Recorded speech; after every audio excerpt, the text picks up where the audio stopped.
नमः पार्वती पतये हर हर महादेव।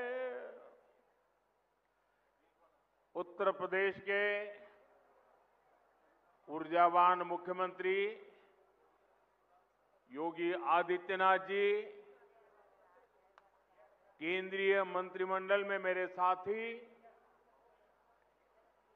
और विकसित भारत की मजबूत नींव रखने के लिए जो टेक्नोलॉजी के क्षेत्र में आज बहुत उत्तम कार्य हो रहा है, उसका नेतृत्व संभालने वाले भाई अश्विनी वैष्णव जी,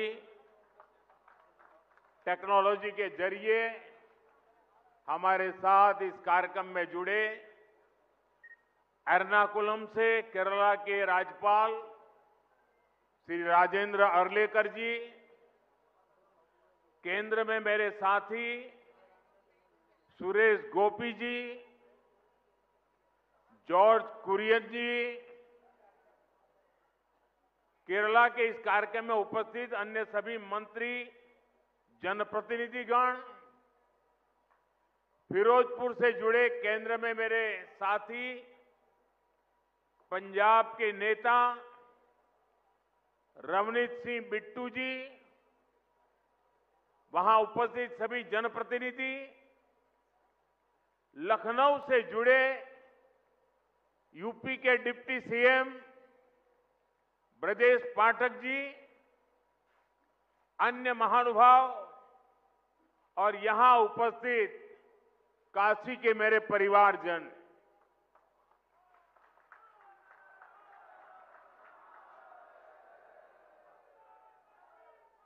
बाबा विश्वनाथ के ई पावन नगरी में आप सब लोगन के, काशी के सब परिवारजन के हमार प्रणाम।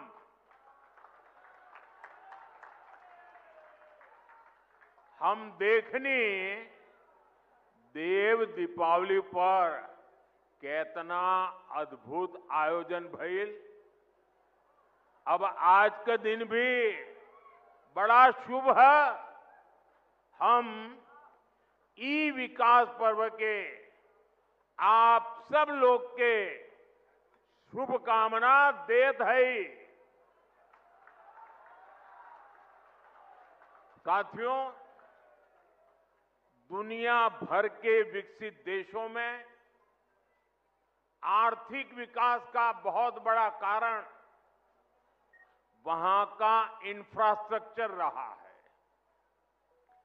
जिन भी देशों में बड़ी प्रगति, बड़ा विकास हुआ है, उनके आगे बढ़ने के पीछे बहुत बड़ी शक्ति वहां के इंफ्रास्ट्रक्चर डेवलपमेंट की है। अब मान लीजिए कोई इलाका है, लंबे समय से वहां रेल नहीं जा रही है, रेल की पटरी नहीं है, ट्रेन नहीं आती है, स्टेशन नहीं है, लेकिन जैसे ही वहां पटरी लग जाएगी, स्टेशन बन जाएगा, उस नगर का अपने आप विकास शुरू हो जाता है।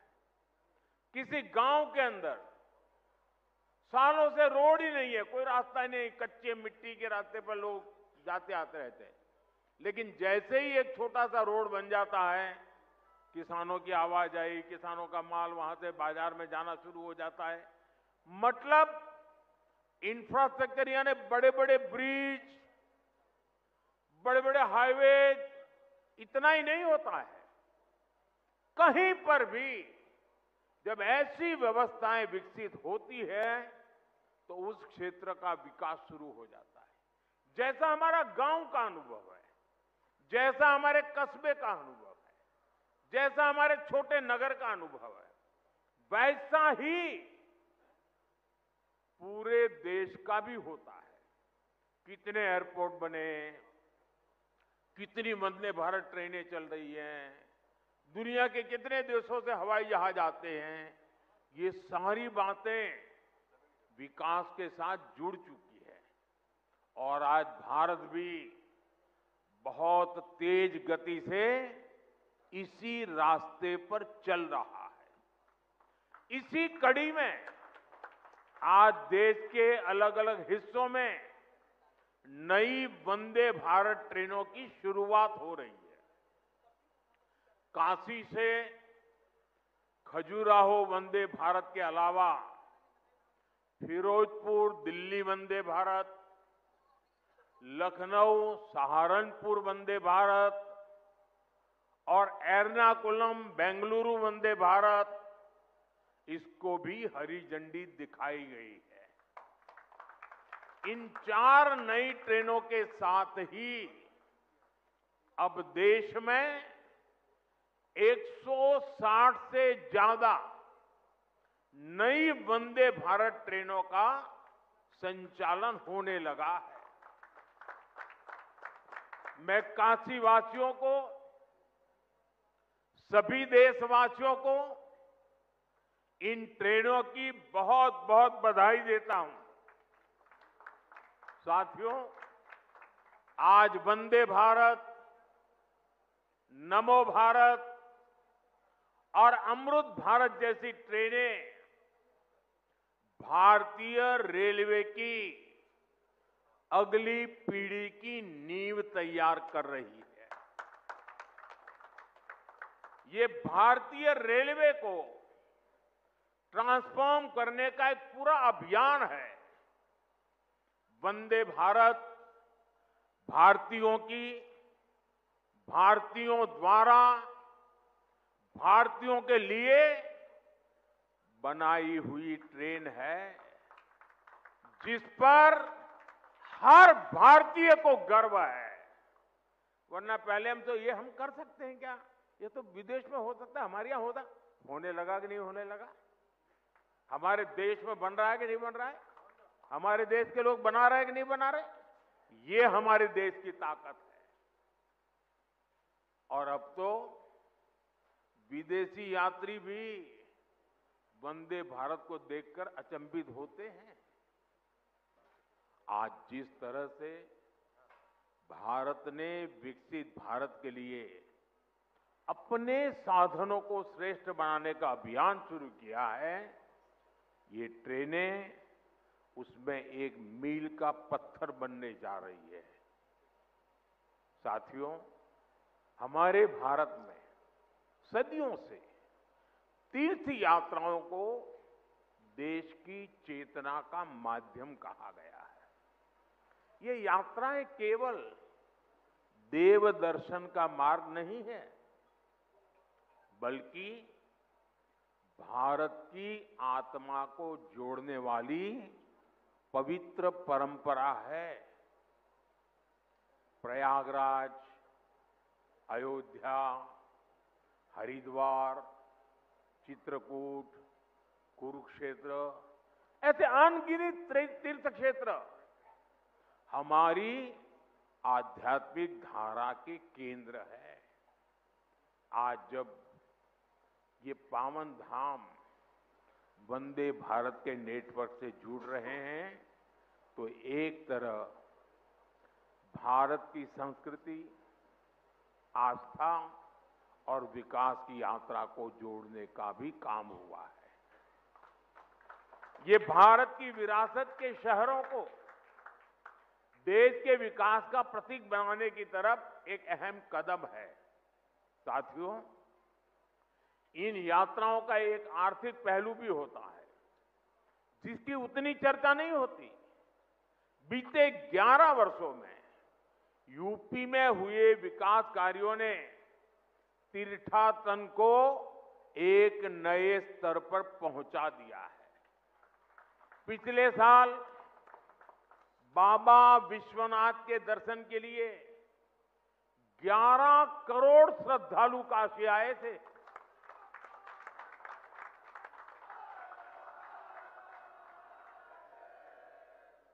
अयोध्या में राम मंदिर के निर्माण के बाद 6 करोड़ से ज्यादा लोग रामलला के दर्शन कर चुके हैं।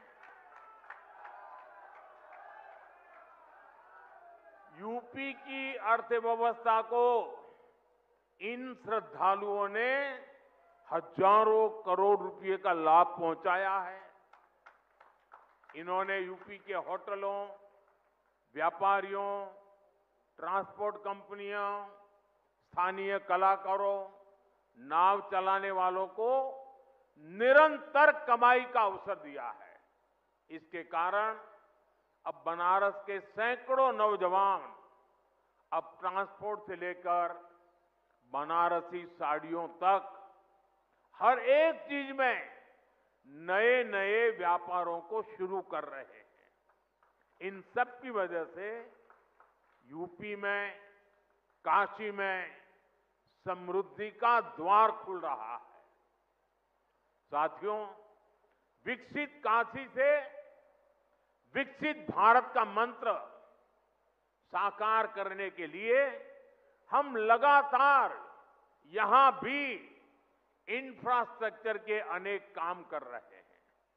आज काशी में अच्छे अस्पताल, अच्छी सड़कें, गैस पाइपलाइन से लेकर इंटरनेट कनेक्टिविटी की व्यवस्थाएं लगातार विस्तार भी हो रहा है, विकास भी हो रहा है और क्वालिटेटिव इंप्रूवमेंट भी हो रहा है।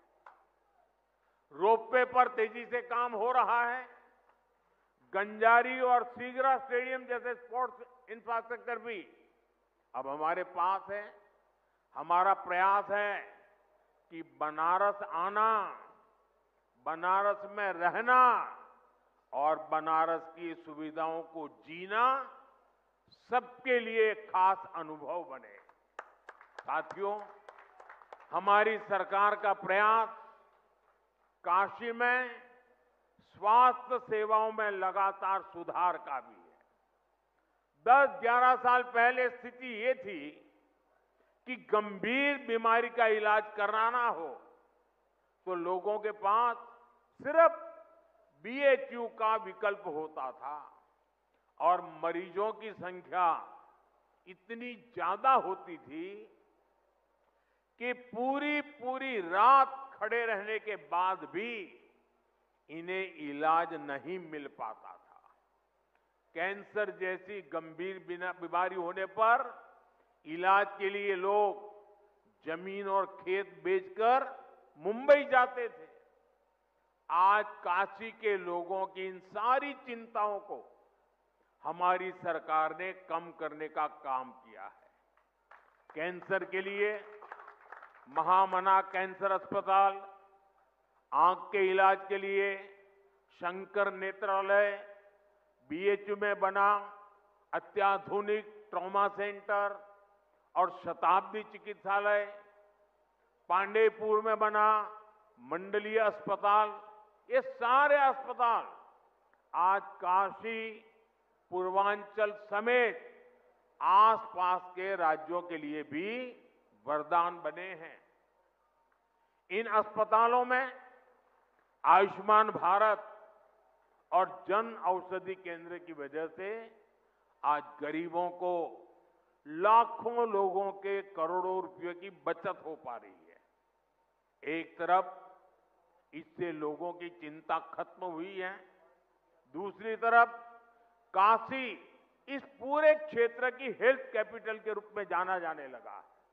साथियों, हमें काशी के विकास की ये गति, ये ऊर्जा बनाए रखनी है ताकि भव्य काशी तेजी से समृद्ध काशी भी हो और पूरी दुनिया से जो भी काशी आए वो बाबा विश्वनाथ की इस नगरी में सभी को एक अलग ऊर्जा, एक अलग उत्साह और अलग आनंद मिल सके। साथियों, अभी मैं वंदे भारत ट्रेन के अंदर कुछ विद्यार्थियों से बात कर रहा था। मैं अश्विनी जी को बधाई देता हूं, उन्होंने एक अच्छी परंपरा शुरू की है। जहां वंदे भारत ट्रेन का शुभारंभ होता है उस स्थान पर बच्चों के बीच में अलग अलग विषयों पर कंपटीशन होती है। विकास के संबंध में, वंदे भारत के संबंध में, अलग अलग विकसित भारत की कल्पना के चित्रों के संदर्भ में, कविताओं को लेकर के। और मैं आज, क्योंकि ज्यादा समय नहीं मिला था बच्चों को, लेकिन 2-4 दिन के भीतर भीतर उनकी जो कल्पकता थी, उन्होंने विकसित काशी के जो चित्र बनाए थे, विकसित भारत के जो चित्र बनाए थे, सुरक्षित भारत के जो चित्र बनाए थे, जो कविताएं सुनने को मिली मुझे, 12-12, 14 साल से बेटे बेटियां इतनी बढ़िया कविताएं सुना रहे थे। काशी के सांसद के नाते मुझे इतना गर्व हुआ कि मेरी काशी में ऐसे होनहार बच्चे हैं। मैं अभी यहां कुछ बच्चों को मिला, एक बच्चे को मिला, उसको तो हाथ की भी तकलीफ है, लेकिन जो चित्र उसने बनाया है, मैं वाकई बहुत ही मेरे लिए प्रसन्नता का विषय है। यानी मैं यहां की स्कूलों के टीचरों को भी हृदय से बहुत बधाई देता हूं कि उन्होंने बच्चों को ये प्रेरणा दी, उनका मार्गदर्शन किया। मैं इन बालकों के माता पिता को भी बधाई देता हूं। जरूर उन्होंने भी कोई न कोई योगदान किया होगा, तब इतना सुंदर कार्यक्रम इन्होंने किया होगा। मेरा तो मन में विचार आया कि एक बार यहां इन बच्चों का कवि सम्मेलन करें और उसमें से 8-10 जो बढ़िया बच्चे हो उनको देश भर में ले जाए, उनसे कविताएं करवाए। इतना प्रभावी था। मेरे मन को एक काशी के सांसद के नाते आज एक बहुत विशेष, मुझे सुखद अनुभव हुआ। मैं इन बच्चों का हृदय से बहुत बहुत अभिनंदन करता हूं, बधाई कर देता हूं। साथियों, आज मुझे ढेर सारे कार्यक्रमों में जाना है, इसलिए एक छोटा सा कार्यक्रम ही आज रखा था। मुझे जल्दी निकलना भी है और सुबह सुबह इतनी बड़ी मात्रा में आप लोग आ गए, ये भी खुशी की बात है। एक बार फिर आज के इस आयोजन के लिए और वंदे भारत ट्रेनों के लिए आप सभी को मेरी ढेर सारी शुभकामनाएं। बहुत बहुत धन्यवाद। हर हर महा